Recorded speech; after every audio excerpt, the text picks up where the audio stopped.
वित्त वर्ष 2023-24 की पहली तिमाही के लिए जारी आरबीआई के आंकड़े स्पष्ट करते हैं कि कोविड महामारी के बाद केंद्र एवं राज्यों के राजकोषीय घाटे और ऋण के क्षेत्र में महत्वपूर्ण सुधार हुआ है। केंद्र का राजकोषीय घाटा सकल घरेलू उत्पाद का 5.9% रह गया है। वहीं सभी राज्यों का राजकोषीय घाटा भी 4.1% से घटकर 3.24% रह गया है, परंतु ये आंकड़े सभी राज्यों के लिए समान नहीं हैं।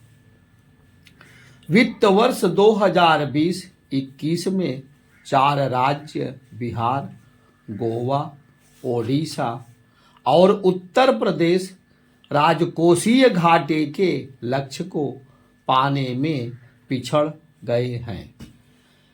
वित्त वर्ष 2023-24 की पहली तिमाही में 7 राज्य आंध्र प्रदेश, हरियाणा, केरल, पंजाब, राजस्थान, तमिलनाडु और बंगाल अपने लक्ष्य से पीछे हैं। इनमें उत्तर प्रदेश, मध्य प्रदेश और झारखंड को जोड़ दें तो ये 10 राज्य कुल देश का 50% से अधिक व्यय करते हैं। इन राज्यों का ऋण वित्त आयोग द्वारा अनुशंसित ऋण अनुपात से भी अधिक है। यह किसी एक राज्य की समस्या नहीं है, बल्कि यह पूरे देश की समस्या है। राज्यों के खर्च तो बढ़ते जा रहे हैं, परंतु उनके लिए वित्त पोषित करने की क्षमता वित्त वर्ष 1955-56 में 69% से घटकर 2019-20 में 38% ही रह गई है। वित्तीय अनुशासन के बाद भी राज्यों की स्थिति में कोई विशेष सुधार नहीं आया है।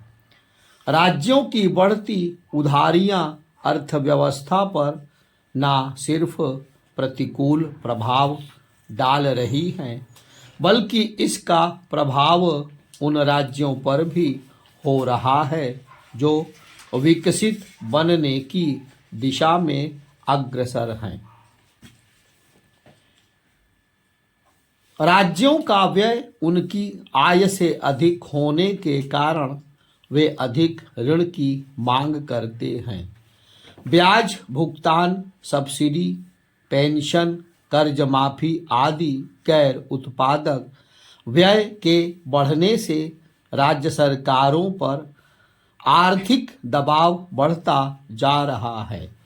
कोविड महामारी के बाद उत्पन्न होने वाले वैश्विक जोखिम और अनिश्चितताओं के कारण विभिन्न प्रकार के घाटे को कम करना भारतीय अर्थव्यवस्था के लिए एक महत्वपूर्ण चुनौती बन गई है।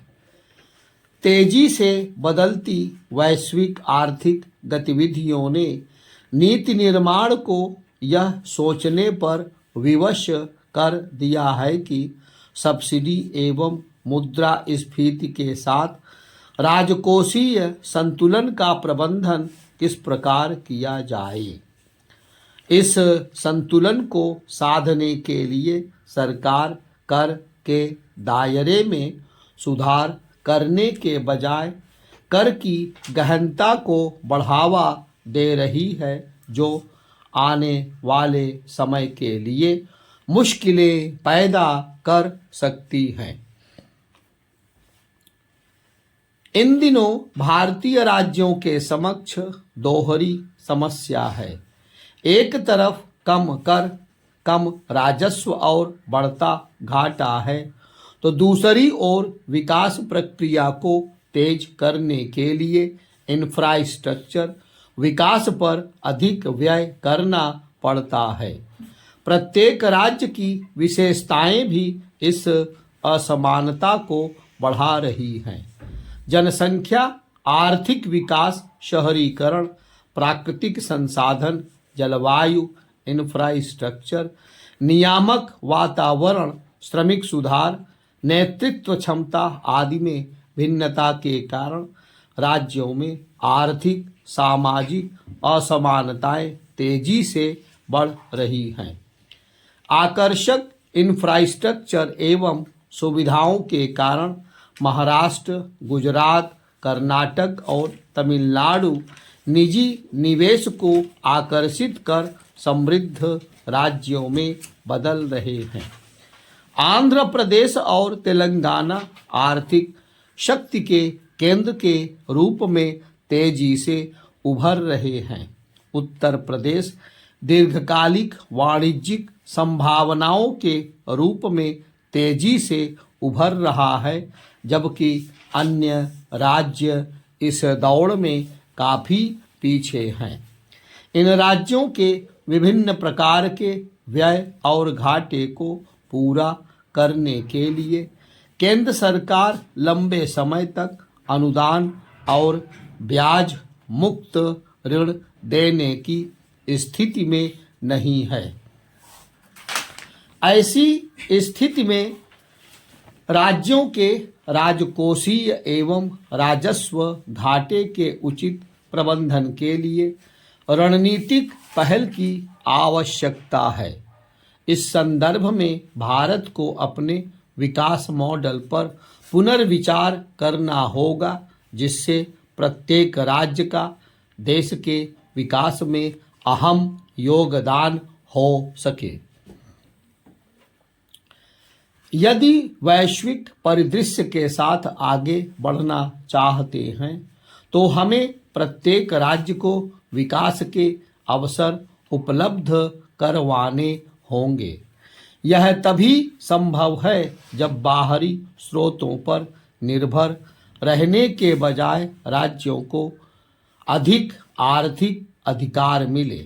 इसके साथ साथ उन्हें अपने संसाधनों के दोहन में अधिक सक्षम बनाना होगा। बड़े राज्यों के उन क्षेत्रों पर विशेष ध्यान दिया जाना चाहिए जो विकास में अपना योगदान नहीं कर पा रहे हैं।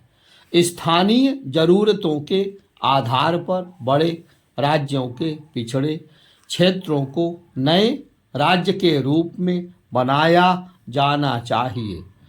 छोटे राज्यों का निर्माण करते समय पहले से ही मौजूद संस्थानों को सशक्त करना होगा।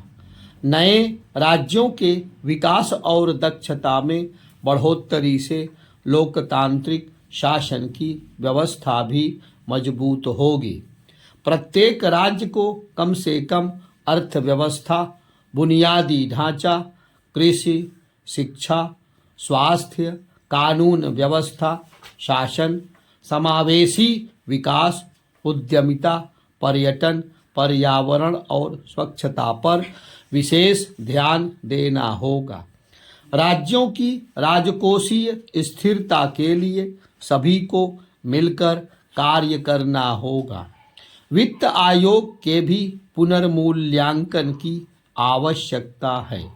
उन विकल्पों पर भी विचार किया जाना चाहिए जिससे राज्यों को घाटे से बाहर निकालने में मदद मिल सके। विकसित बनने वाले राज्यों को वित्त आयोग की परिधि से बाहर किए जाने पर विचार किया जाना चाहिए, जिससे वे स्वयं के राजस्व स्रोतों को बढ़ा सकें। आयोग को इस बात को ध्यान में रखना चाहिए कि वर्तमान कर्ज का बोझ भावी पीढ़ी पर कम से कम हो। आर्थिक विकास ही वह मापदंड है जो प्रत्येक राज्य को उसकी समस्याओं से निजात दिला सकता है। राज्यों के पूंजीगत व्यय को अधिक करने के लिए नीतिगत उपायों पर सहमति बनानी होगी। इसके लिए केंद्र और राज्य सरकारों को अपने वैचारिक पक्षों से अलग हटकर देश के विकास के लिए एक स्पष्ट नीति पर कार्य करना होगा।